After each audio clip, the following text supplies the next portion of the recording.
If China continues to retaliate, it's not good for China. But the president has made it very clear he's open to a deal with China. The tariff rate on China remains where it was yesterday, at the 145% level. The president made it very clear when the United States is punched, he will punch back harder. The phones are ringing off of the hooks. They've made it very clear they need the United States of America. They need our markets. They need our consumer base. President Trump has said China wants to make a deal on tariffs. The president says he has a great relationship with Chinese President Xi. He's willing to speak with him directly. Why doesn't the president just pick up the phone and get this ball going? All of the things the president just said are true. The president, as I said from the podium just a few days ago when I was up here, would be gracious if China intends to make a deal with the United States. If China continues to retaliate, it's not good for China. The United States of America is the strongest, best economy in the world, as evidenced by the more than 75 countries who have called the administration immediately to cut good deals. So the president wants to do what's right for the American people. He wants to see fair trade practices around the globe, and that's his intention and his goal. So is he waiting for China to make the first move here? I'm not going to comment on communications that are happening or may not be happening, or either way. We'll leave it to our national security team to get these discussions underway. And as always, in the effort of transparency, we will provide updates moving forward. But the president has made it very clear he's open to a deal with China. Why is he optimistic that China's going to make a deal or wants to make a deal? If they're not talking, where's that optimism come from? He's optimistic.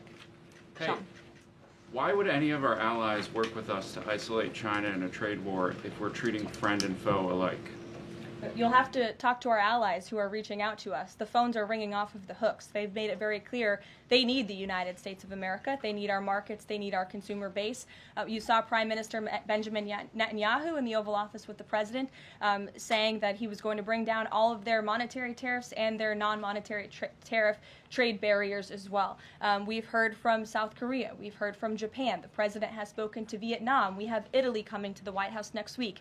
There's a reason for that, Sean, and it's because they need the United States of America and our business model and our markets to survive, and the president is using that leverage to our advantage. Michael. Hey, thank you, Caroline. Two-part question on China. Beijing says it will simply ignore any further tariff escalations from the U.S. Does President Trump see this as China backing down?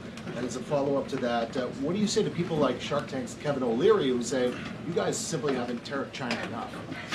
Look, the tariff rate on China remains where it was yesterday, at the 145% level. The president made it very clear when the United States is punched, he will punch back harder, and he hopes to make a deal that benefits the American worker and our companies that have been ripped off for far too long, and he's finally taking bold and courageous action to do that. You know, taking on China is, in the terms of trade and tariffs, is something that both Democrats and Republicans alike have spoken about for decades. President Trump is finally doing it. If I could ask about tariffs, there have been big swings this week in the Treasury bond yields.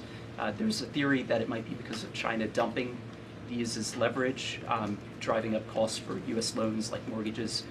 Does the White House have evidence that this is in fact a result of Chinese dumping, and if so, is there a message on that?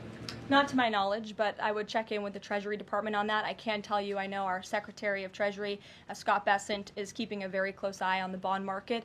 He spoke about it at the White House this week, and I know he's keeping his eyes on it day to day.